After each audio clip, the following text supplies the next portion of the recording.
Palestine. Drop this word in any public sphere in the West, whether among friends in a cafe or on a college campus, and all eyes will turn to you. It evokes some of the strongest emotions and political reactions in the modern world, as can be seen with widespread protests all across the West, supposedly in favor of this nation called Palestine. People are like sheep. They will jump on a bandwagon and go along with whatever trend they have been told to follow.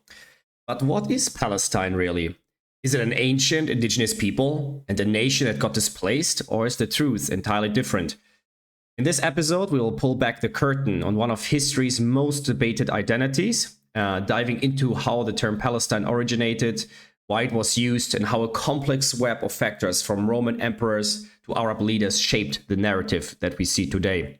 I will uncover the origins of Palestinian nationalism, the powerful external forces that have defined it, and the various Palestinian factions. This isn't just a history lesson, though. It's a journey through identity, politics, and propaganda that exists nowhere else in the world and makes the topic of Palestine truly unique. Get ready to question what you thought you knew about Palestine and dive into a story that challenges myth, unveils facts, and invites you to see beyond the headlines and think for yourself.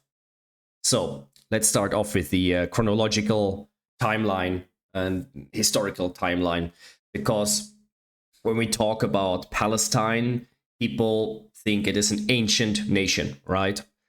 So let's go all the way back, 5,000 years ago to roughly 3000 BCE. And let's start from there and see step by step, without leaving any gap, who ruled the land, who was here in what is called Palestine, Israel, the Levant, right? And let's just find out. So, in 3000 to 1200 BCE, this was the time of various Canaanite city-states. Jerusalem, for example, was a city in Canaan as well. Jerusalem is itself over 5,000 years old, one of the oldest cities on the planet. And the land was referred to Canaan. The following years after 1200 BC, starting with 1200 BC until roughly 1020 BCE, we can call it the theocracy of the 12 tribes of Israel, various Israelite tribes that settled in Canaan. Now, here we have to make an important distinction. The Tanakh, the Jewish, the Hebrew Bible, and religious texts talk about the conquest of the land, whereas a lot of the secular archaeology actually points out that the Canaanites and the Israelites were the same people, whereas the Israelites were a distinct group and started to be more and more distinct from other Canaanites, and that led to a certain conflict, but not being a complete foreign entity that had nothing to do with the people of Canaan. They were very closely related. So no matter if we take biblical records here or if we take secular records, we can see that there was a rift at some point. And the various Israelite tribes, which lived and were also native in this region, which is the main point to take from here, they had loose confederations. So there was no unified state, but they had various loose confederations. We can see here that the term Canaan is still being used. But an interesting thing that happened here is that the Philistines started to settle around Gaza and surrounding areas around roughly 1175 BCE. The Philistines were a Greek sea people, so they came from the Mediterranean, from various Greek islands, and they did settle there.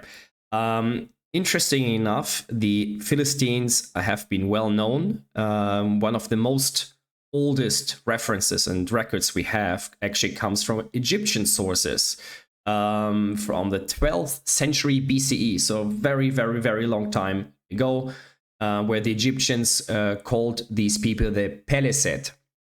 So, Peleset, Philistine, we can see the similarity here when we talk about this Greek people. Very important to see.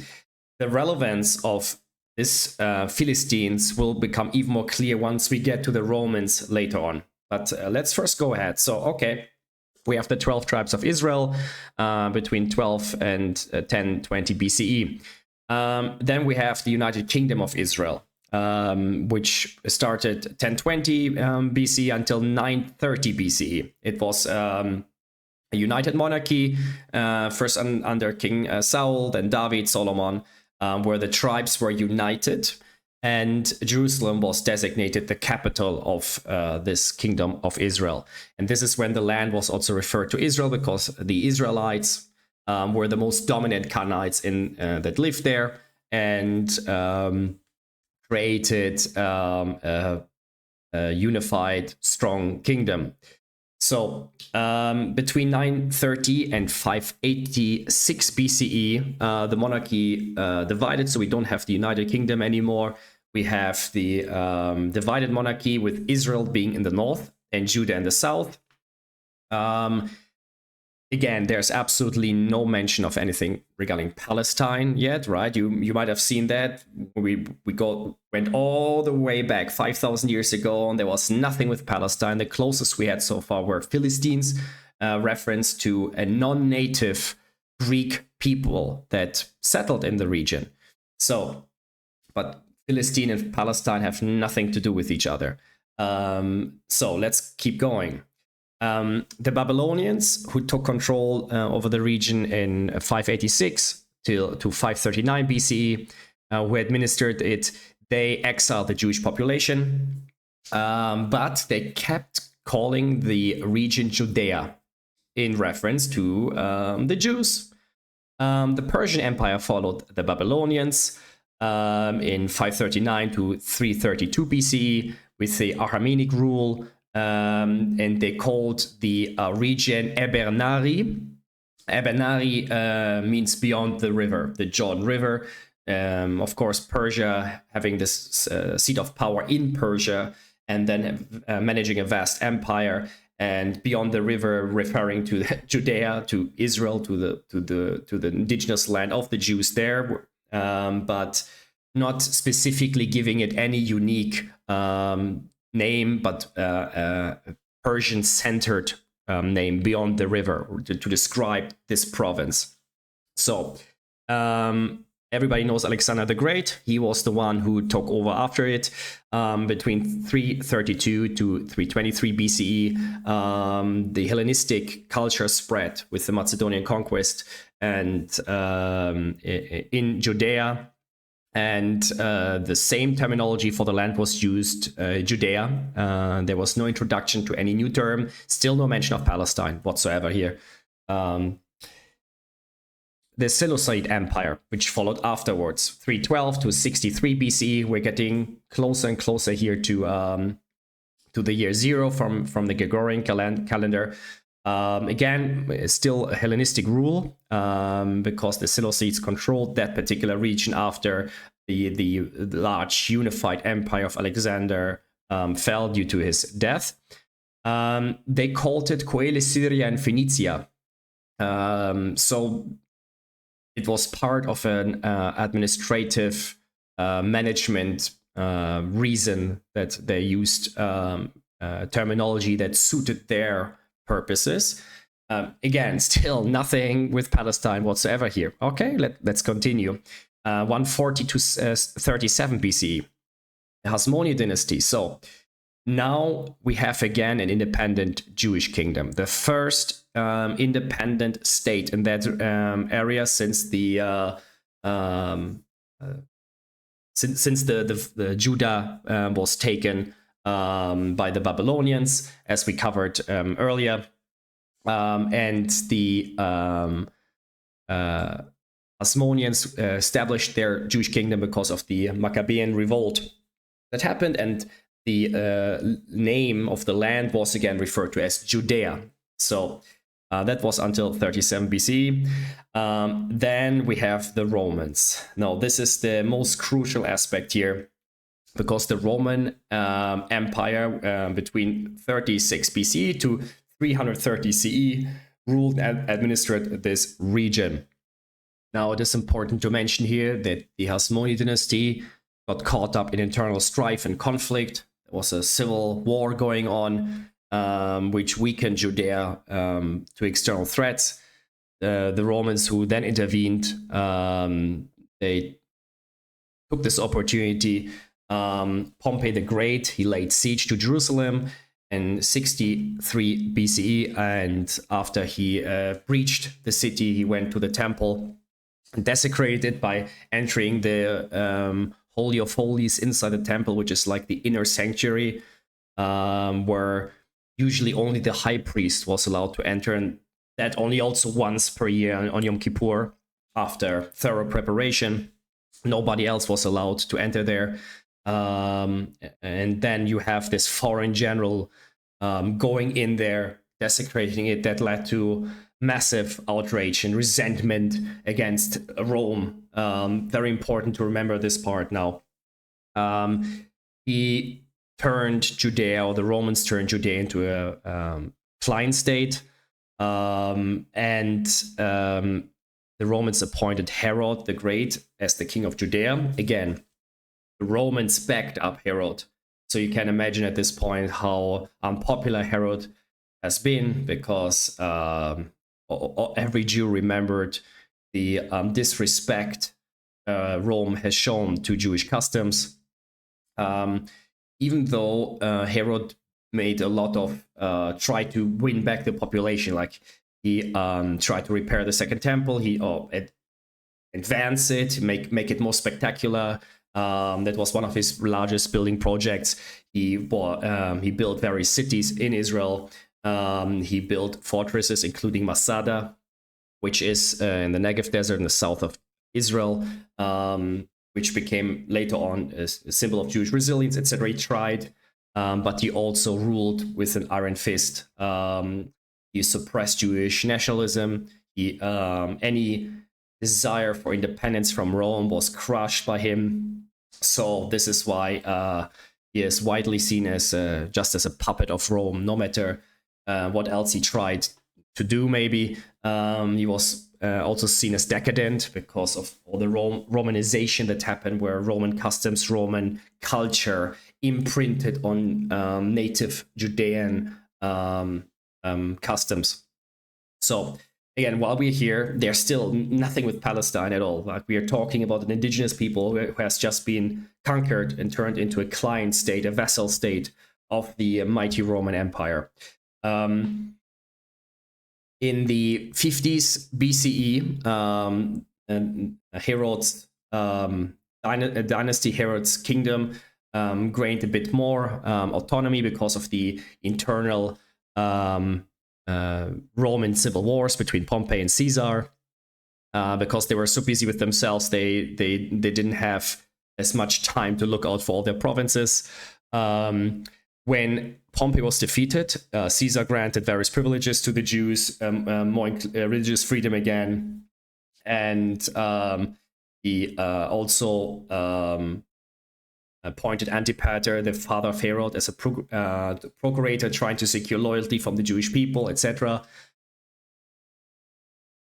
He also classified synagogues as colleges, for example, to avoid a Roman law that actually banned secret societies, and Jewish faith was regarded as a secret society in a way, because the Romans didn't understand the concept of one God, because they had a polytheistic system, and monotheism was something very alien to them. So yeah, Caesar circumvented that to ensure that Jews had more freedom of religion again. Actually, when he was assassinated, Jews mourned him, probably more than any other nation. And it is written in Suetonius' Divus Julius, which means the life of Julius Caesar, on chapter 84, that for a long time the Jews continued to weep over his tomb, both by day and night. So yeah, there has been quite a significant that made quite a significant impact there, which also showed that Jews didn't necessarily hate Romans or oppose Romans for being Roman.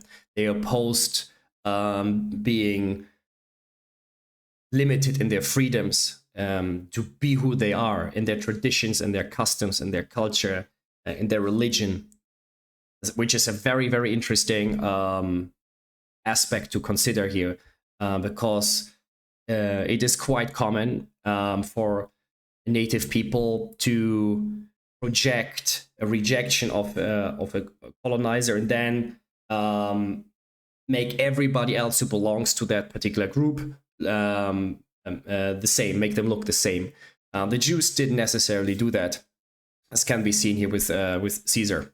In any case, let's move forward here, because there's still so much that I want to cover here. And I put so much attention on the Romans here because they were the crucial aspect that eventually leads to the creation of Palestine. Or creation, was there a creation? Well, we will see here. But again, we're going step by step through it, and you see the only natives we have encountered so far here are the Judeans, the Israelites. So yeah, let's move forward. In 6 CE, the Romans finally annex Judea into a Roman province. So the semi-autonomy, the Klein state, completely disappears, and Judea becomes a proper Roman province. This had to do with Herod's death, because his son Archelaus took control, but he was seen as a very brutal and incompetent leader, which led to so much instability that the Jews even appealed to Rome, to Emperor Augustus, to help the Romans remove their brutal leader. And that's when Emperor Augustus then decided to depose Archelaus. And after he did this, he was thinking, well, okay, now I broke the Jewish king there. Who else? There's a power vacuum. Oh, well, might as well completely administer this rebellious province myself and include it into Rome. And this is exactly what happened then. Of course, as one can imagine, the Jews were not very happy about that solution either. So in 66 CE, the first Jewish revolt started, which lasted till 70 CE. A rebellion because of the situation that I just discussed, but also taxation was very high. Religious disrespect was something that was a continuous pattern with the Romans against the Jews, with the exception of Caesar, which we mentioned. And of course, high corruption and abuse by Roman officials. In response to the large-scale revolt that emerged against Rome, Emperor Nero then sent a general called Vespasian and also his son Titus to quell the rebellion. And then it took them many years to systematically degrade and dismantle the Jewish resistance. And it culminated in 70 CE with the destruction of Jerusalem and the Second Temple, where the Roman forces under Titus besieged Jerusalem. Oh, we have a pattern here. Everybody loves Jerusalem and wants a piece of it. We will see this moving forward even more. But this time, after the siege, the Second Temple was not just damaged and desecrated like it happened with Pompey. In this case, it was completely destroyed, and thousands of Jews were killed. Mass enslavement happened, and this was a turning point in the history of Judea, the history of the land. So after this first revolt, Rome tried to pacify the region. And tried the carrot and the stick approach. After they used the stick, they tried to give the carrot again. So they tried to give Jews some limited autonomy again to the surviving Jews that remained there.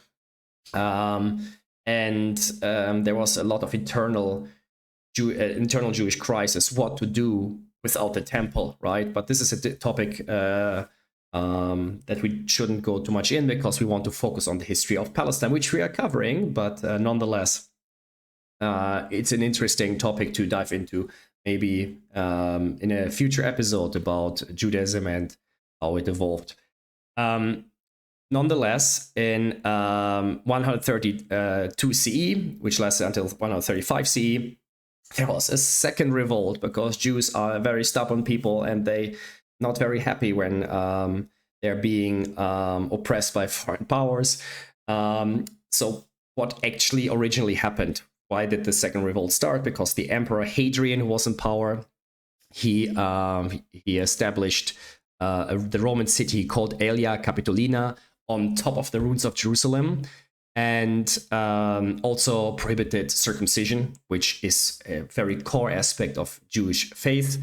And there were other reasons, of course, but Simon Bar Kokhba, very known in Jewish history, very known leader, came up and he sparked another rebellion and managed to, for a while, to reclaim parts of Judea again,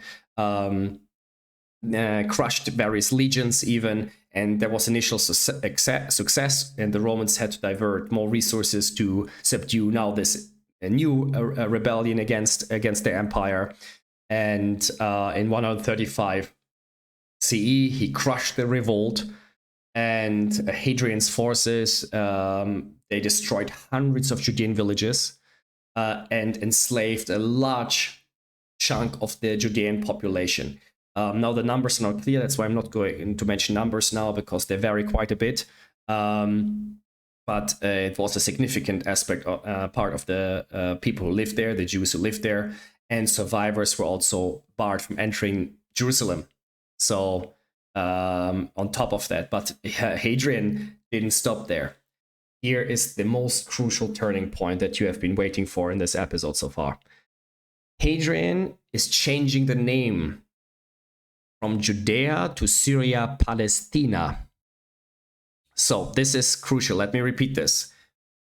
After the second revolt, Emperor Hadrian was already extremely annoyed with the Jews. They were more than a nuisance to him. He was fed up with the resistance. So after he finally managed to crush the revolt, after Romans took significant losses, he's like, enough with these Jews. I'm going to punish them. Not only will I crack down on their faith, not only will I not allow them to go back to their most holy city, I will go further. I will completely rename their land to something else. So this edict that he passed in 135 CE, where he renamed Judea as Syria-Palaestina, was aimed to erase the Jewish ties to the land.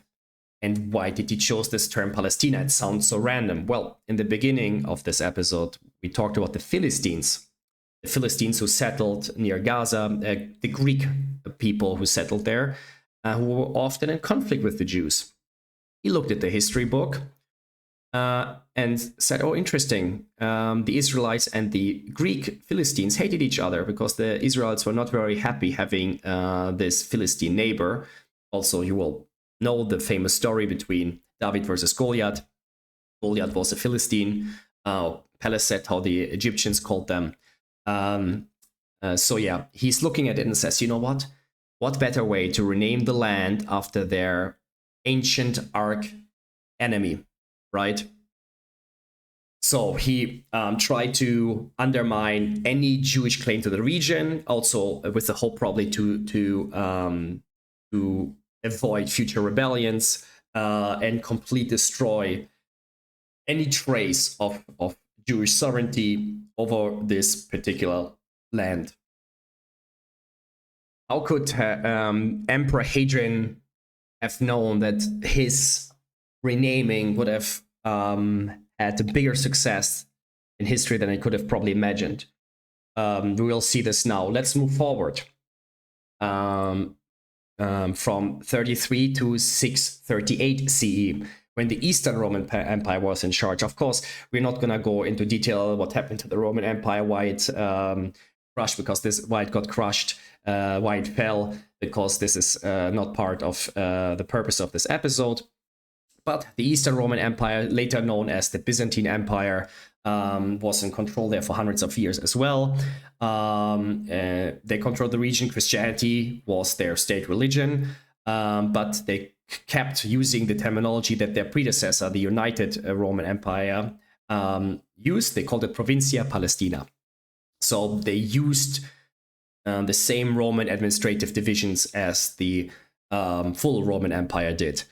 Now we're gonna move to the next stage in the evolution of this land. The early Islamic Caliphates, the Umayyads and the Abbasids, were in power between 661 to 969 CE. The Umayyad Caliphate from 661 to 750. They were the ones who first expanded Islamic rule, but they also maintained existing administrative structures. So they used the term as well. The Abbasids, 750 to 969 CE, who had their capital in Baghdad. They oversaw vast territories as well, with a centralized bureaucracy. So they also needed names for their various provinces, and both the Umayyads and the Abbasids used the term Yund Philastin. So what is it? What is Yund Philastin? Yund Philastin translates to military district of Palestine. It's very important to mention that there is no P in the Arab alphabet. So they came across the land, which they took from the Eastern Romans, which called it Palestina. And they were like, okay, this is Palestina. We don't know how to say this. We don't have a term for that in our alphabet. So they changed the P to the F, and then it became Philistine. Yund Philastin, military district of Philistine. It is very important here to mention as well that it has had nothing to do with religious reasons. Okay, there's not a single mention of Palestine in the Quran, the holy book for Islam. Not a single time. Israel's mentioned over and over and over again. There is not a single mention of Palestine. And I'm always challenging everybody who talks about the Palestinians and the Muslims are the indigenous people here. Okay, well, fair enough. Tell me when. Show me where, because in the Quran, in your own holy book, it doesn't say it. So fair enough, right? But why did the Muslims continue to use the Roman terms? Because after all, the Eastern Romans or Byzantines were their enemies. So we have to understand that it has to do with governance. Okay, they had to first of all, they inherited structures of the land that they took, and they also inherited the existing administrative divisions that existed. So it was much more practical to retain the existing terminology. Okay, it had also to do with administrative consistency, because by organizing their territories into different units or military districts, they actually mirrored earlier Roman and Byzantine divisions. So trying to make it as efficient as possible so they don't have to change everything on the land itself in the cities, but can keep things more stable. And of course had to also do with taxation, because if you have a consistent regional names, it helps with incorporating it into the existing tax systems, legal frameworks, the bureaucratic processes, and it helps to minimize confusion and administer and govern the region. So after these two caliphates, the Fatimid Caliphate came. They ruled the region through Cairo. They also used the term Yund Philastin, the same like the predecessors did as well. Why did they continue to use the term? Well, historic legacy at this point. Philistine was so deeply ingrained as from an administrative and cultural context as well, due to the previous two caliphates, the Umayyads and the Abbasids that were in power. So they just took it, and then of course for the other reasons that we already discussed here. Then in 1099 to 1291 BC, we had the Crusader kingdoms in power there, when they took it from the Muslims who ruled the land and established the Kingdom of Jerusalem. After the First Crusade, where Jerusalem and surrounding areas, big parts of what is today modern state of Israel, when they ruled the land. So their terminology is very interesting. They used Latin Christian names, so which were rooted in the biblical narrative to try and reinforce Christian claims to the land. So the king of Jerusalem, they called it the Regnum Hierosolimitanum. I apologize for every Latin speaker if I messed up that pronunciation, but just to make a point, they used a Latin name, and they did it for every city, for everything. They did abandon the term Philistine. Okay, so there's a shift in identity again. They wanted to emphasize biblical and Latin Christian terminology and get away from the Islamic administrative term of Philistine, but they also did not want to go back to the Roman term of Palestina. Now, because originally, when the Romans first renamed it, they were still pagan as well, so there was not a strong Christian claim to anything.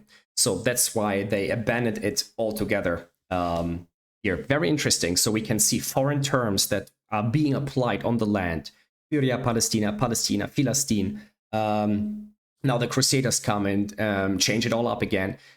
This is the important thing to realize. We have foreign powers that establish foreign names on this land, which is still till now Judea or Israel. Okay. Moving forward, the Ayyubid dynasty, which took the land, recaptured it back from the Crusaders, founded by Saladin. Everybody knows Saladin is a very famous general and leader in the Islamic world. In 1171 to 1260, they ruled the land. They went back to the term of Yun Philistine. But it was within a larger context. They integrated into the larger province of Syria, which they called Bilad al-Sham. And when they integrated Philistine into the larger or broader provincial structures of Bilad al-Sham, they made it more centralized, and that helped with military readiness. It helped with administering it further. So Yun Philistine was actually not its own independent district anymore. It was part of a larger province. So following the Ayyubids, the Mamluk Sultanate took over between 1260 to 1517 CE. They also governed from Cairo, and the region was also part of the larger province of Syria. Interesting enough, no more Philistine. Okay, the Mamluks abandoned that designation for it. No more usage of that term. They refer to the region in the context of other provinces with other borders that they drew, such as the Damascus province, Aleppo province, Tripoli province, and basically what was the Yun Philistine was divided and put in there. Why did they do this? Why did they abandon the term Philistine again in this military province? Well, the Bilad al-Sham integration, we talked, Bilad al-Sham refers to Syria. They divided into smaller sanjaks. Sanjaks are like districts in a way, and that had to do again with administrative reasons. Okay, trying to provide a better provincial identity and stability, having a more centralized control, reducing complexities, and also trying to promote this new identity to try and reduce tensions within the district or within the province.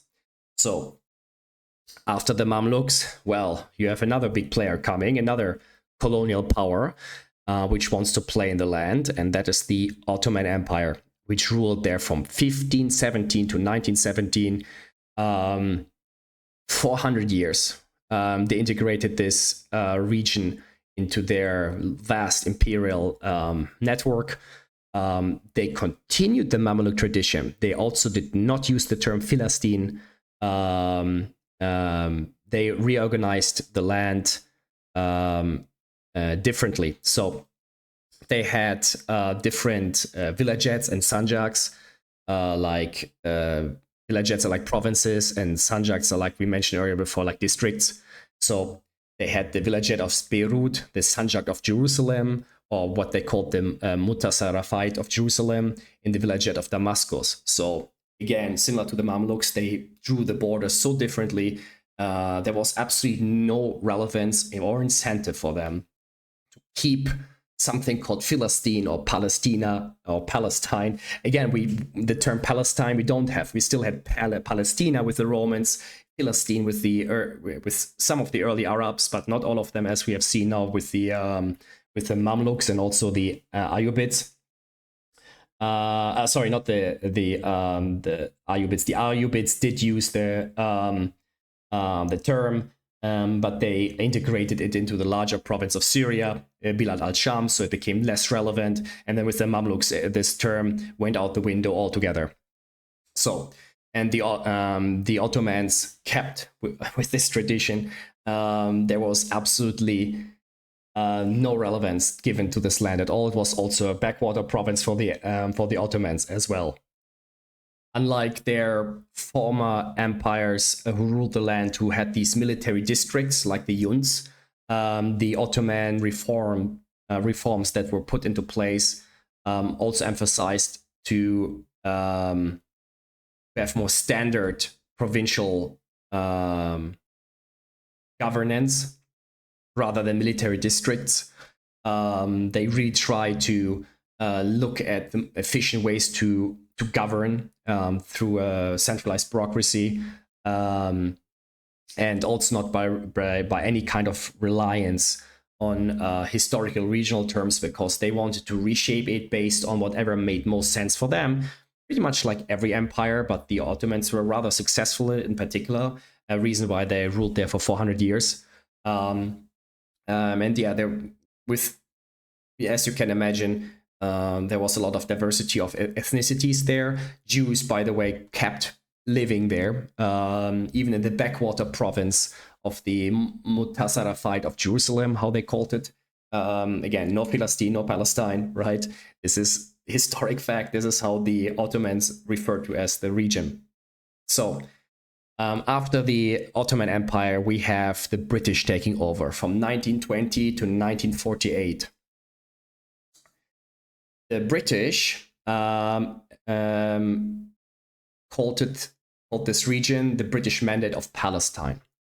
So what we see here is that the British revive and adopt the Roman term of Palestine for this area. Now we can ask ourselves the question, why, after so many hundreds of years, where there has not been a single time of Roman uses of Palestina and Arab use of Philistine, why did the British not reconnect to the Crusader Kingdom terminology? Why did they not do it? Why did they not connect to the Ottoman or Mameluke? Why did they go all the way back to the Romans? Well, it's a very interesting question indeed. One reason is that they wanted to show themselves as inclusive and neutral as possible, because Palestine as a term was so disconnected from any national movement. There was no nationalist Palestinian identity. Any other term they could have used that existed with the Ottomans would have stirred certain feelings. So they tried to address the Jewish and Arab local populations as much as they could, because both didn't have an emotional connection to the term of Palestine. So it was a rather shrewd move. We have to remember here that the British have always had this divide and conquer, or perfected the divide and conquer principle in international governance. It's one of the reasons why the British Empire became the largest empire in history, because they were always able to play each people exactly to how they needed it to be in order to make it an outright British territory and a dominion or any other kind of colony that they governed.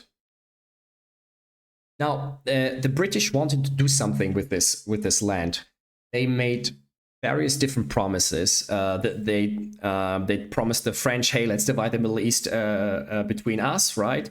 They promised the Jews that the whole mandate, which included Jordan, which was back then called Transjordan, that would the whole land of what nowadays consists of Jordan, the Palestinian territory, what is known as West Bank, Judea and Samaria, Gaza and Israel, was all the British mandate of Palestine. And they promised the Jews in the Balfour Declaration of 1917 that the whole mandate will go to the Jews. But they also made other promises to the Arabs as well. They tried to play each side, basically, in order to maximize their own gain. So, some interesting facts here about it. All the passports, all the documents given to any resident, Jewish, Arab, didn't matter, in this region, it was called Palestinian, because that's the name of their mandate, right? And on the currency, on the stamps, you had Palestine written in English, Philistine written Arabic, and then in Hebrew you had Palestina, and then Eretz Israel, which means in Hebrew, land of Israel. So basically you had terms that were supposed to help each population to connect in some way, but not overly. But they still made the concession to the Jews of Eretz Israel on the official coinages, which is really interesting because it shows the British position of, hey, we're gonna try and show the Jews that we are with them, right? And this impact of this identity formation that grew from there. So, for example, for the Jewish community who identified themselves as Palestinian Jews, they created the Palestine Philharmonic Orchestra. Often pro-Palestinians nowadays, anti-Israel activists use historic pictures of the Palestine Philharmonic Orchestra, the Palestine, railway system or whatever. They used it as an example. Look, there was a Palestinian state. No, it was actually the Jewish people or the Zionist movement that used the term Palestine. There's a famous poster that you can see where it says "Visit Palestine," which was actually printed by Zionists, because this is the term to what the land was referred to, because that's the term that the British used for their mandate. Okay, a term that they revived from Roman times. So very, very interesting here. And then what happened after? Well, after they handed it over, the British, it was too much for a headache of them. All these political games didn't play out for them as they wanted. So they handed it over to the UN. The UN made an official vote, and the State of Israel was established in 1948. A war of independence broke out, and which Israel won, and then established itself as a sovereign modern state. The Jews could have also called this new state the Jewish State of Palestine, or Jewish Republic of Palestine, Jewish Palestine. They could have also called it State of Judea, Republic of Judea. It doesn't really matter what terminology has been used. The reason why the Jews called the State of Israel was to refer back to the ancient ties of the Jewish people to the land. But technically, yes, they could have used and called it the Jewish State of Palestine. But again, the Jews, the Zionists, were an indigenous movement trying to reconnect the indigenous, their indigenous land, their ties to this indigenous land with indigenous terminology, not with colonial terminology. If they had used the term Palestine, they would have acknowledged the ancient Roman term of Palestina, reaffirming Emperor Hadrian's punishment against the Jews by renaming the land. Okay, this is very important. So why would an indigenous people do that? There's not a single case where that makes any sense. I'm free to hear counter argument there, but I yet have to hear it. Okay, so yeah, Israel is recreated, and that's the timeline. So we can see throughout this entire history, there has not been a single time where a nation of Palestine, a Palestinian people, or a Palestinian state existed. We covered every single time frame from 5,000 years ago until 1948. But nowadays there's the Palestinian people, and we can see it's the Israeli-Palestinian conflict. What are you talking about? Well, what I was talking about so far was to debunk or to look at any kind of historic claim of any kind of indigenous Palestinian people who lived in the land and then were and then magically displaced by somebody else, by the Jews or by somebody else. But when we looked at it, there was not a single Palestinian nation. So this is a very modern concept which we are going to look into now. So again, during the British Mandate, we had the usage where the term Palestine was used for everybody, and this was mostly the Jewish institutions and the Zionists which used the term Palestinian. I mentioned the Palestine Philharmonic Orchestra, also the Palestine Post, by the way, which became the Jerusalem Post. So there we can see it. Before 1948, the Arabs did not identify as Palestinians too much, even though this is the term that was given to them by the British Mandate. They didn't like it too much. They didn't like to have the British terminology given to them. They defined in a more broader Arab identity, or as Southern Syrians. Okay, so they reject the Palestinian label, and they call themselves Arab or Southern Syrians. This is massive. How can you have an indigenous people that would refuse their own terminology, their own term? Okay, let that sink in for a little bit. Furthermore than that, a lot of the self-identification and the identity did not have to do with any kind of national concept, but there were local affiliations based on family, the village, the particular community, a tribe. Okay, it was only in a response to Zionism, in a response to the Jews, that the Arabs started to feel more affiliation with each other. So before that, the tribal identity mattered more than any kind of national concept. The idea of nationhood is actually a rather modern concept that rose in Europe with the rise of nation states and then spread out. But in the Arab world, very largely, it didn't matter yet. Okay, it did not matter yet. So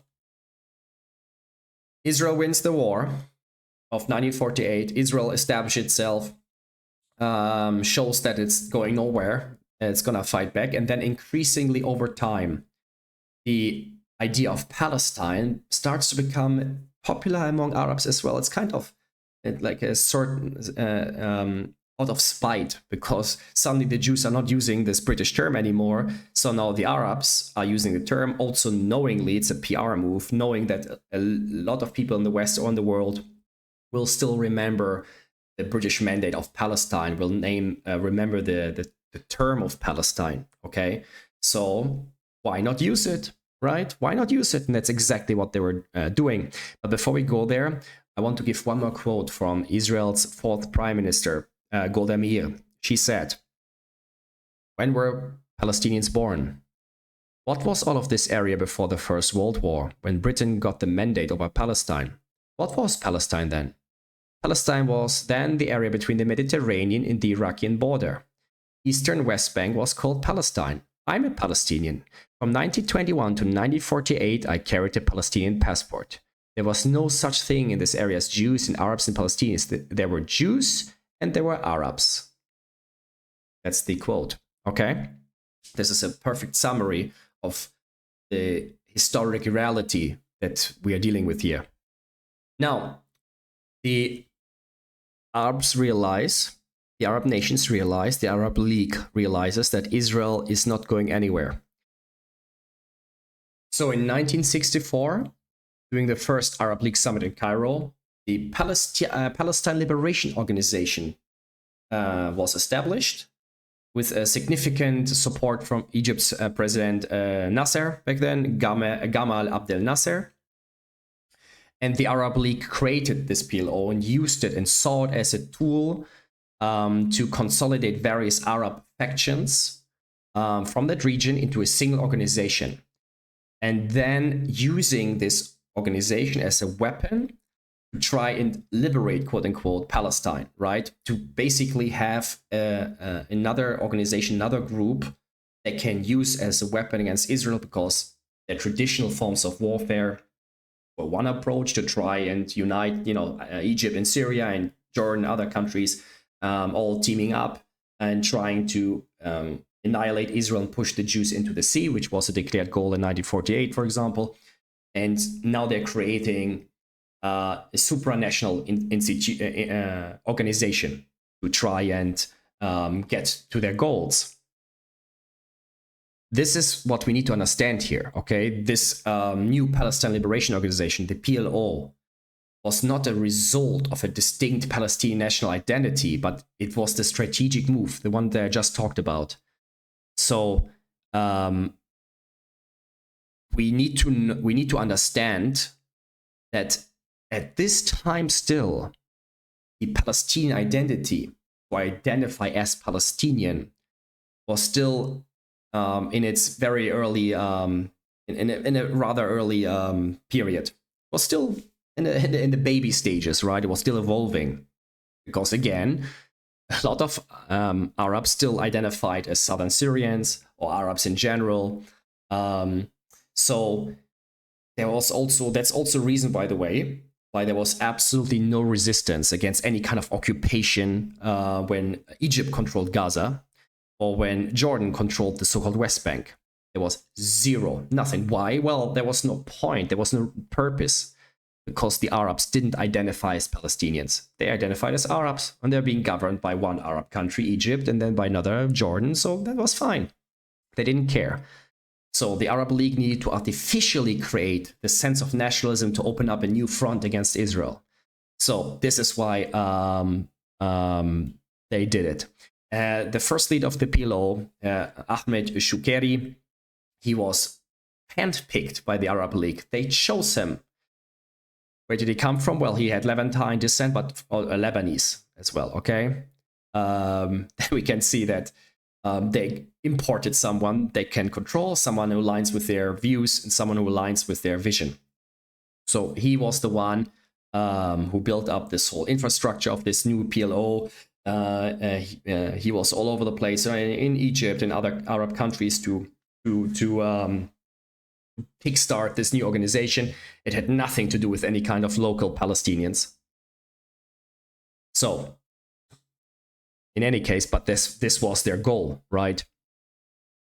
The PLO is the reason why we have seen, and nowadays we clearly see there's a Palestinian identity, but the PLO is the reason why there was slower, gradually, okay, not very quickly, but gradually, a distinct Palestinian national identity that is being created or has been created.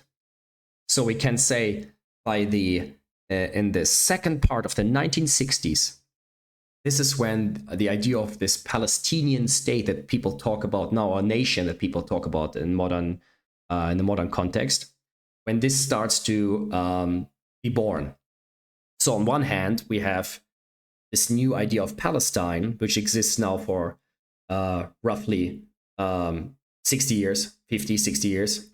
And then we have the idea of Israel, Judea, which exists for thousands of years.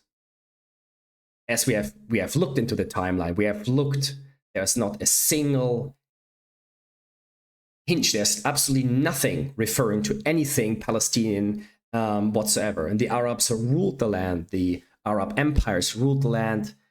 They never made it a central part of the empire. They ruled from Cairo, they ruled from Baghdad, they ruled from anywhere besides Jerusalem or anything. They didn't care. It was always it was either a strategic province purely for military reasons, because if you go from the east to the west, you have to pass through the Israel, right? Same if you go north and south. If you want to go from the Eastern Roman Empire, from what is now nowadays known as Turkey, down to Egypt, you have to cross through the Levant, again through Israel as well. So strategically, yes, but other than that, culturally, it didn't matter. It just absolutely didn't matter. So we see that the formation of Palestine for the first time in history starts in the 1960s. and in the second part of the 1960s in particular. In 1969, Yasser Arafat took the lead, and this is when Palestine really started to emerge as an idea of a distinct independent people. By the way, fun fact, this great leader of the Palestinian people, right? He's seen, he's an arch terrorist. He was a murderer and a terrorist. But he's always seen as the figurehead of the Palestinian people, the leader of the Palestinians. He was Egyptian, okay? His tribal connections had nothing to do with anything that would give him any kind of indigenous claim to what he made himself look like. So we had the Egyptian imported person, Yasser Arafat, taking charge of this new PLO. If you think this already sounds like a meme, well, I'll leave that up to you. Or if you think that sounds very fantastic, well, this is the historic reality. You have something that is being created out of thin air, but here we are. So in the 1970s, this is when the PLO starts to really, really kick off and becomes this representative of the Palestinian people, because in 1974, the United Nations grants the PLO the status to be the legitimate representative of the Palestinian people. And then the PLO started to frame their whole ideas of aspirations for statehood, independence, and moved away from broader Arab nationalism towards a more individual, separate Palestinian identity. Well, the Arab League created it. They were the ones behind it, right? But nonetheless, when you create something, it will get a life of its own. It will get a will of its own, and this is exactly what happened when this distinct Palestinian identity kicked off. But then again, that's also what the Arab League wanted. They wanted to create this new extra weapon against Israel now, but now you actually have people who are born in these territories who will grow up as Palestinians, will grow up with this identity. So now we have a massive problem that arises from that. Okay, but let's take a look real quick at all the Palestinian factions, because there are quite a few, but none of them actually have any kind of democratic aspirations in any shape or form. But it is important to look into them, to understand who governs the Palestinian people and who do the Palestinian people flock to. How's this whole structure working? Well, let's take a look at Fatah, which is basically the leader of the PLO that we talked about. Fatah was already founded as an independent socialist Arab nationalist group in 1959 by Yasser Arafat, who later, like we said, became the leader of the entire PLO. The ideology was more secular, socialist, nationalist, but always aimed at armed struggle against Israel. Like we said, they're the most dominant faction inside the PLO, but what makes them different towards the other Palestinian factions is that during the Oslo Accords in the 1990s, they did say that they accept a two-state solution. Again, Oslo Accords, something to look into in another episode when we might look at possible peace deals with the Palestinians, but not for this episode right now. Nonetheless, officially, they claim that they support a two-state solution, which in reality they don't. But again, for another episode, they are considered to be the representative of the Palestinian people. This is where this is where the EU, United States, come in and talk to the Palestinians. They talk with Fatah or the PLO, even though this group is also a terrorist organization. Okay. For example, the Black September conflict in Jordan, the faction clashed with the government there, which led to the expulsion by the PLO by Jordan. They also had a civil war going on against Hamas, etc. And of course, terror attacks against Israeli civilians and Israelis. For example, they're still paying people who kill Jews a life salary, okay? A salary for life. So just keep this in mind. This is the most moderate faction that they have. There are no democratic structures within. It is highly, there are a lot of tribal affiliations that rule how this, how Fatah works from the inside. And of course, everything is top down. There's no accountability. There's high corruption. So we have a organization that is the most closest to communist or socialist parties that can be observed all over the world before. So in that case, Fatah doesn't really stand out. Then we have Hamas. Hamas, or also the Islamic resistance movement. It was established in 1987. Is basically an offshoot of the Egyptian Muslim Brotherhood. Ideology is jihadi Islamist. They want to establish an Islamic state in all of Israel. They want to replace Israel, murder all of its inhabitants, which they themselves state in their charter, where they say that that Israel will be obliterated, that Jews deserve to die, etc. It's all in their own words in there. So, and they're using everything: suicide bombings, rocket attacks, large-scale assaults like what happened on October 7, and they specifically try to commit a genocide. Okay, so then we have the Palestinian Islamic Jihad, which is not too different except for the name. It's the same thing. They're jihadi Islamists, and they believe that there needs to be an Islamic state that governs this region. Very, very radical terrorist organizations, which do not differ ideologically from ISIS, for example. And they're using similar methods like Hamas. Why are they not together? Well, again, tribal affiliations, family affiliations, internal things that sometimes it's very hard to understand from the outside to begin with, that different loyalties, etc. They have the same goals, but they have internal differences, but minuscule if we look at their goal, which is a genocide and the elimination of all of Israel. Then we have the Popular Front for the Liberation of Palestine. It was created in 1967 by a person called Habash, which made it a Marxist-Leninist, gave it a Marxist-Leninist painting, basically.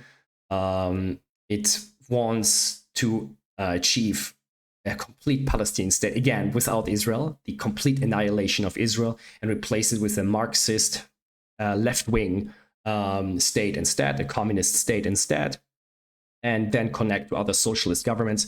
After the Cold War, the communist bloc fell largely, so nowadays they're reaching out to other totalitarian regimes, which are not necessarily communist by nature, but these are their closest allies they can get.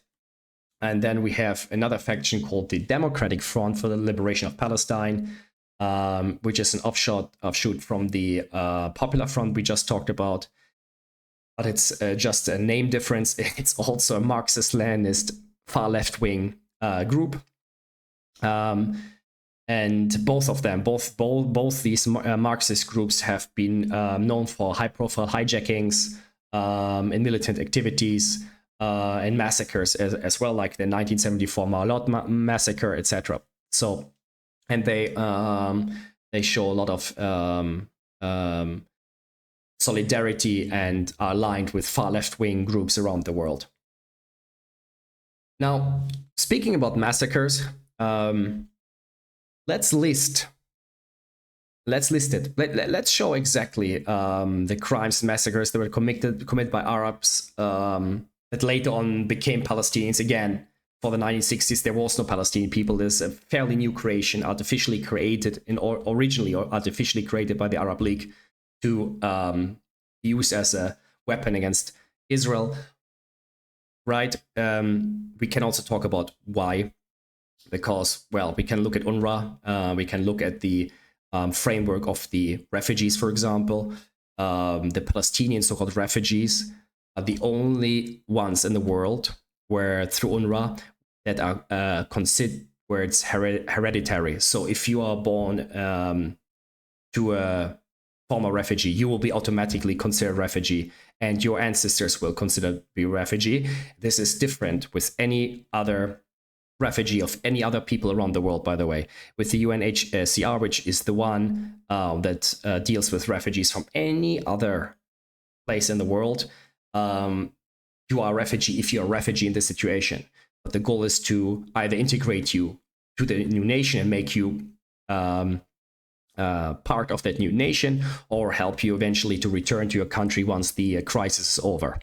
With the Palestinians, no matter where you are, no matter what your status in life is, you will always be considered a refugee. You could be born in the United States, get children, and their children have children, and you build up a nice wealth and you have a villa and everything, but you will still be considered a refugee because of your grandparents that had to leave or forced to leave during the 1948 Independence War.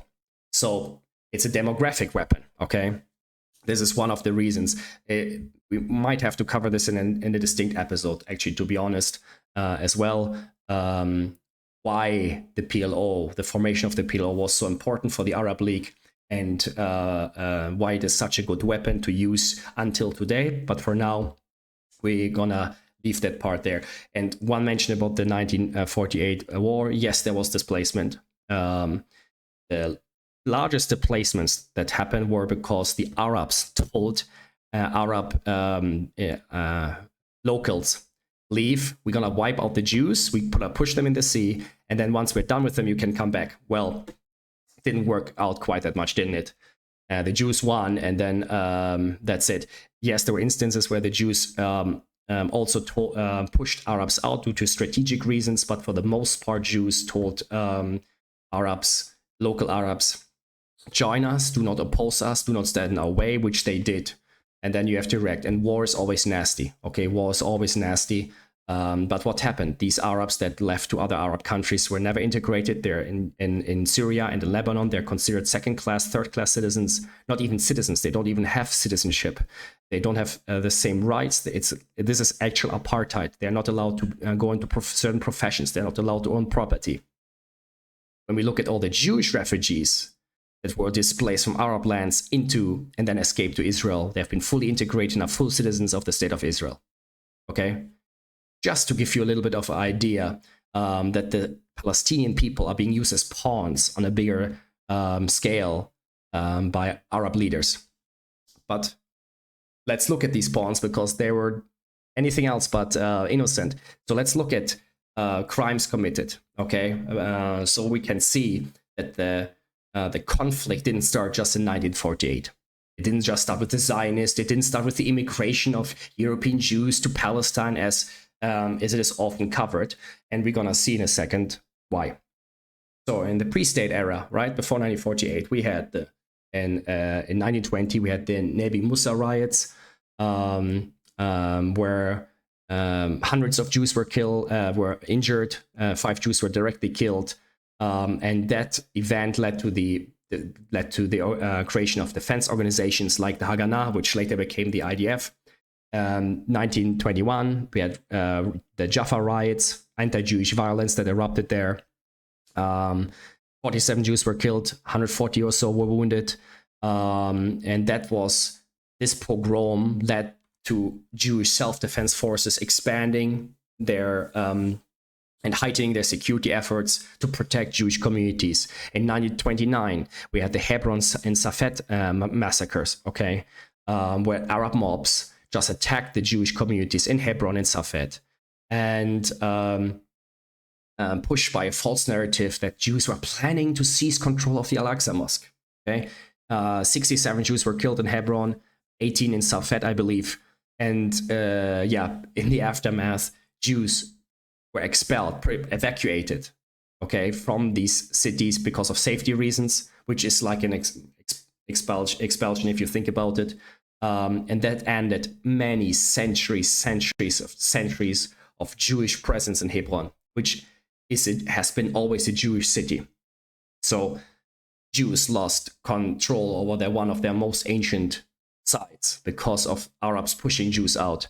In 1936 to 1939, we had the Arab Revolt in general, who are not pleased with the fact that the British and Jews work together. Again, the British and the Jews did not always work together. The British-Jewish relationship is very complex, and you also had armed clashes between the British and the Jews. Again, the British, the colonial power, makes sense that everybody living there, all the inhabitants, Jewish or Arab, would clash with the imperial power. But in any case, there was widespread violence against Jewish civilians, car bombings, ambushes, outright murder, attacks on Jewish communities by Arab militias, etc. And this was all boosted by the Grand Mufti Hajj Amin al-Husseini, who promoted this. Around 400 Jews were killed. We're going to talk about Husseini in particular, okay? But let's first move forward with it's not all the massacres, not all the pogroms, but just to give an idea how much hatred there was and why there was so much hatred. We are going to go into this afterwards. So, in 1941, the Fahud pogrom in Baghdad. So that is outside British Palestine, but this pogrom targeted the Jews in Baghdad, influenced by Arab nationalist and Nazi propaganda from Husseini. Again, we're gonna go talk more about this particular individual very soon. But around 200 Jews were killed, hundreds more were injured, and Jewish property was significantly damaged. And this is what started to lead Jews also to leave Arab countries and come to Israel or pre-state Israel. And then, of course, we have 1947 to 1948, all the anti-Jewish violence, where Arab militias launched a series of massive attacks on Jewish neighborhoods all over in Jerusalem, Haifa, Jaffa, everywhere, where hundreds of Jews were killed, where mass displacement took place, and where the conflict escalated massively. Then 1948 to 1949, we have the War of Independence, where Arab armies and local Arab militias attacked Jewish civilians and communities, resulting in the death of around 6,000 Israelis and Jews, which was around 1% of the entire Jewish population. And it also established the fact that targeting civilians on purpose is actually a very effective tool. That's what Arab armies have been doing ever since then. Then we have another big event. If we jump 1972, the Munich Olympic massacre, right? Black September, which was a PLO faction, which kidnapped 11 Israeli athletes during the Munich Olympics. All 11 hostages were killed. And yeah, Israel had to bolster security worldwide, not just in Israel, but worldwide for every Israeli citizen. In 1974, we had the Kiryat Shmona and Ma'alot massacres, where the Marxist factions we talked about earlier attacked an apartment building, killing around 18 to 20 civilians, including children. In Ma'alot, the Marxist Palestinian militias took over a school, killing 22 children and 3 adults.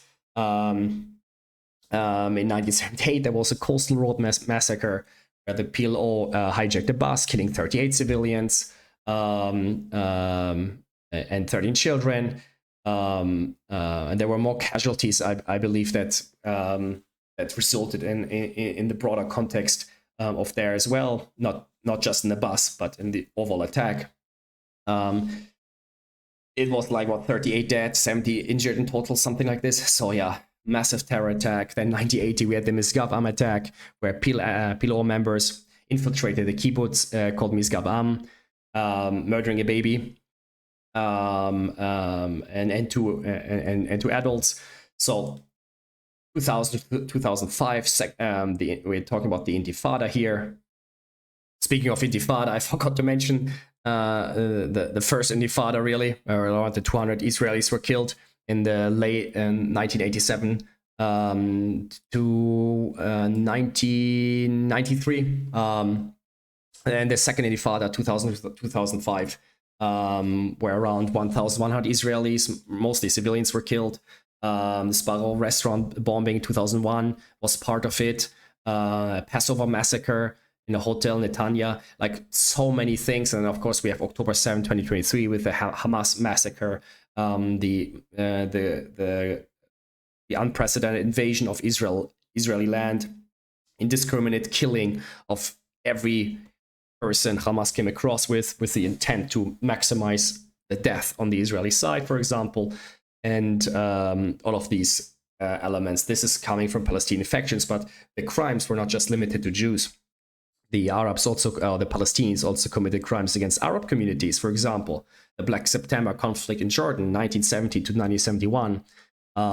Palestinian militant groups, including mostly the PLO, but also other groups, started to turn Jordan into their own state in a way, and it led to destabilization of the country because it clashed with the government. So they hijacked in 1970 the Dawson Fields hijackings is the historic term here, and because of that, there was in response there was a subsequent military crackdown by Jordanian forces against that. The Dawson Fields was an airport in Jordan. The Palestinians they hijacked planes and brought them there, and basically put Jordan into the public spotlight, the world, the global spotlight, as being the de facto host of global terrorists. So yeah, that's why Jordan had to react, and they reacted very strongly. Around 3,000 to 5,000 Palestinians were killed by the Jordanians, alongside hundreds of Judeans that died. And then the King Hussein had enough, and he expelled the PLO in 1971, which forced them to relocate to Lebanon as well. In Lebanon, once the Palestinians went there, the next crisis emerged because they started to attack Christian villages. They attacked the Christian village of Damour, killing hundreds of civilians, including women and children, where homes were destroyed, churches were destroyed, and this violence which resulted in civil war, and there were other factors involved as well, not just the Palestinians, but this was mostly them triggering already existing tensions between Muslims and Christians in the country, and then a war emerged, and Israel intervened in 1982, trying to protect the Christian Christian population against PLO and Muslim terrorism. So, and internationally, we had so many more airplane hijackings, and they were assassinating key figures around the world, diplomats, attacked embassies, etc. So we have quite the track record here. Again, the list is much longer, but we have to start somewhere to summarize things. And I'm also not an encyclopedia, so I cannot list every single or talk about every single incident that happened, but just to give an idea of it, basically. Now, earlier I talked about where's this hate coming from, right? And I said we're gonna go into it. That's what I want to do now, basically, because it is one thing to point it out, but another thing to actually try and understand why. So, one of the strong reasons of so much attacks and all the violence, all the things that happened, it goes back to Arab-Nazi alliance. Yes, you heard me right. The Arabs in the region of Judea or Palestine, what later became the British Mandate for Palestine, collaborated with the Nazis. So, the Grand Mufti of Jerusalem during World War II, this was Hajj Amin al-Husseini, who I mentioned earlier. He hated the Jews. He hated it that Jews lived in the land. He found it un-Islamic. He felt like it made the land impure. Again, impurity, you can sense it already. The Nazis believed in racial purity, right? He believed in purity as well. So there was ideological alignment between the two. They had shared interest when he collaborated with Nazi Germany, not only ideologically, by looking at Jews as subhumans. This is exactly what the Nazis actively did. And Al-Husseini admired the Nazis for taking strong action against the Jews, meaning killing Jews, murdering Jews on on industrial mass scale. And he wanted to prevent a Jewish land in the land that he wanted to be an Islamic state. He went to, not only did he make an alliance with Adolf Hitler in Nazi Germany, he also went to Germany then for propaganda efforts. He was actually broadcasting radically anti-Semitic, but also anti-British messages in Arabic from Berlin. Okay, there was also a mosque in Berlin in Nazi Germany. Okay, we have to remember this. He was responsible for helping Nazis in creating the Muslim Waffen-SS units in the Balkans. So Muslims fighting in the Waffen-SS on the side of the Nazis. He tried to understand how the Nazis were so effective in eliminating Jews. He wanted to apply the same kind of concept in the Middle East to get rid of the Jews as well. So he and his affiliates were a core aspect of why the Arab population got so indoctrinated into hating Jews and fighting against Jews in general. He influenced all the future generations after. The big difference is, if we look at him compared to actual Nazi Germany, well, in Nazi Germany, you had the process called denazification. We can talk about the efficiency in all its details, but overall, Germany turned into a modern democratic state. Japan as well. The Americans bombed Imperial Japan into submission, forced to surrender, and then built a modern democracy there, and got rid of all the structures, the fascist structures that were put into place. With the Palestinians, there was no such thing, or with the Arabs, there was no such thing as denazification. This was a blind spot that was completely ignored. Every ally of Nazi Germany got punished. Either the democratic four allies in the West who denazified it and replaced it with a modern liberal democracy, or in the East, the communists who replaced fascism with communism. One way or the other, there was a change happening. With the Arabs, there was no change. They were completely flying under the radar. So this is one aspect. But then we also have to understand the culture of martyrdom and glorification of violence of the Palestinians. There is some resemblance to the kamikaze culture in Japan, of sacrifice, but here it is on a bigger scale. So we have to understand the historical context of martyrdom. So in traditional views in Islam, martyrdom is when in early Islamic battles, martyrs were considered individuals who died in these battles, defending Muslim communities against hostile tribes or empires. For example, in battles like Badr or Uhud, companions of Muhammad, the Islamic prophet, they fell in battle and were honored as martyrs. Here,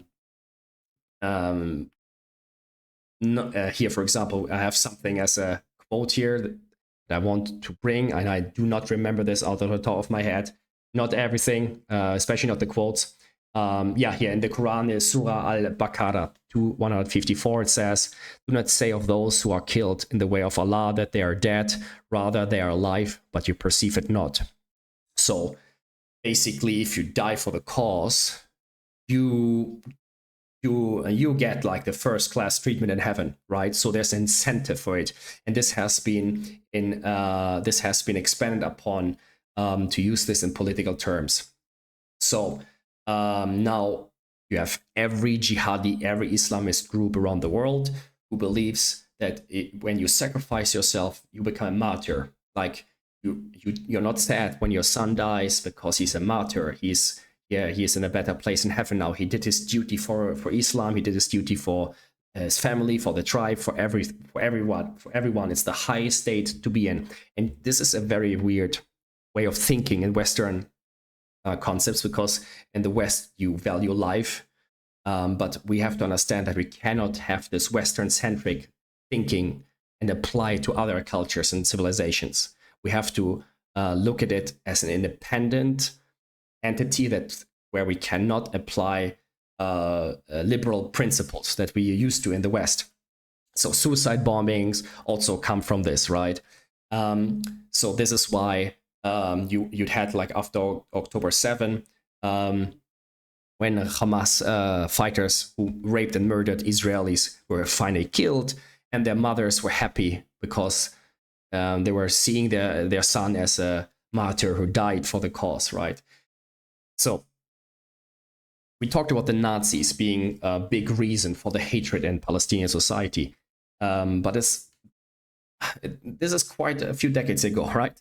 The World War II has been over for quite a while. So what kept it going? Well, from one generation to the next, the same kind of education system keeps existing. We have that in the curriculum, in the education system, as I mentioned, textbooks and education materials where martyrs are being glorified. We have it in the media, we have it in art, we have it in family and community, everywhere. For example, in the Islamic education for 7th grade, the textbooks praise jihad and martyrdom, describing it as a way to protect the land of Palestine, okay? Promoting hostile perceptions of Jews and Israelis by portraying Jews and Israelis as evil incarnate. In social studies, 9th grade books portray Jews as foreign invaders with no historical ties to the land or Jerusalem, and completely denying Jewish connection to the Western Wall, the last remaining wall of the outside wall, I should rather say, of the former temple, right? And mathematics, Mathematics 2018 textbook, for example, shows math problems and features martyrs and heroes, quote unquote, to embed subtly violent themes in very basic education. 3rd grade, okay, we're talking about young children here, and where martyrdom is being normalized for young students. Then we have children's shows and media like the so-called Tomorrow's Pioneers on Al-Aqsa TV. You have a character called Farfur the Mouse, which is supposed to be like an Arab Mickey Mouse version, where children are being called upon to fight the Zionist enemy, where Israel and Jews are being called oppressors and animals and pigs, and you have it. Then we have Nahul the Bee, Asud the Bunny, also characters that glorify violence. Asud, for example, states something like, "I will eat the Jews," and Nahul encourages children to throw stones at Israelis as part of the resistance. Then in the PLO TV, Palestine Authority TV, we have the Children's Club, where anti-Semitic rhetoric is being reinforced, where children are being told to recite poems that say, "We will kill the Zionists, our enemies," reinforce hatred and dehumanization against Jews as early as in primary school. Okay, so this has never been touched by the international community. This has been ignored by the international community. Nobody took a look that you have a Nazi-style education and propaganda going on for decades over decades on end, unchecked and financed by international money. As long as you have this, well, now you understand where all this hatred is coming from. So back in the day, we had the Nazi-Arab connection that boosted hatred. And then afterwards, the various Marxist-Leninist and jihadi groups that used various other excuses to keep the hatred up. And then nowadays, the education system and the whole media and entertainment sector as well. So in conclusion, what can we say here? So if we look at the historical context of Palestine, we look at the linguistic and cultural origins of the term, well, it is a Roman term, Latin Roman term, that has been used after the Jewish Bar Kokhba revolt in 135 CE to disconnect Jews from their homeland in reference to the Israelite historic enemy, the Greek Philistines. Has never been an indigenous Palestinian state ever in history. I'm inviting anybody to tell me when there was an independent Palestinian state that existed on this land. I welcome this discussion. Please show me.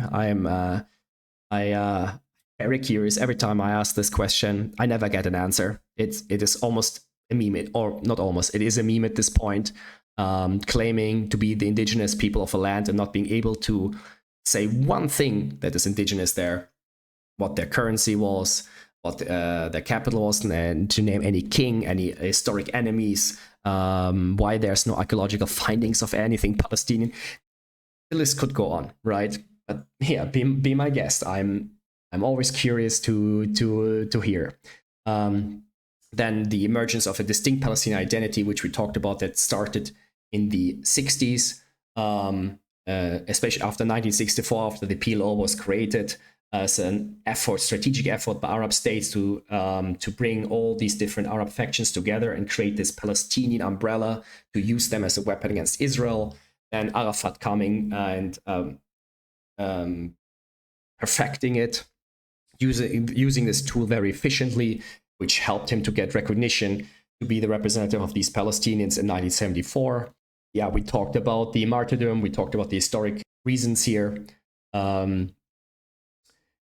I want you to take away that if you want to have any kind of discussion or debate about Palestine, please use historic facts.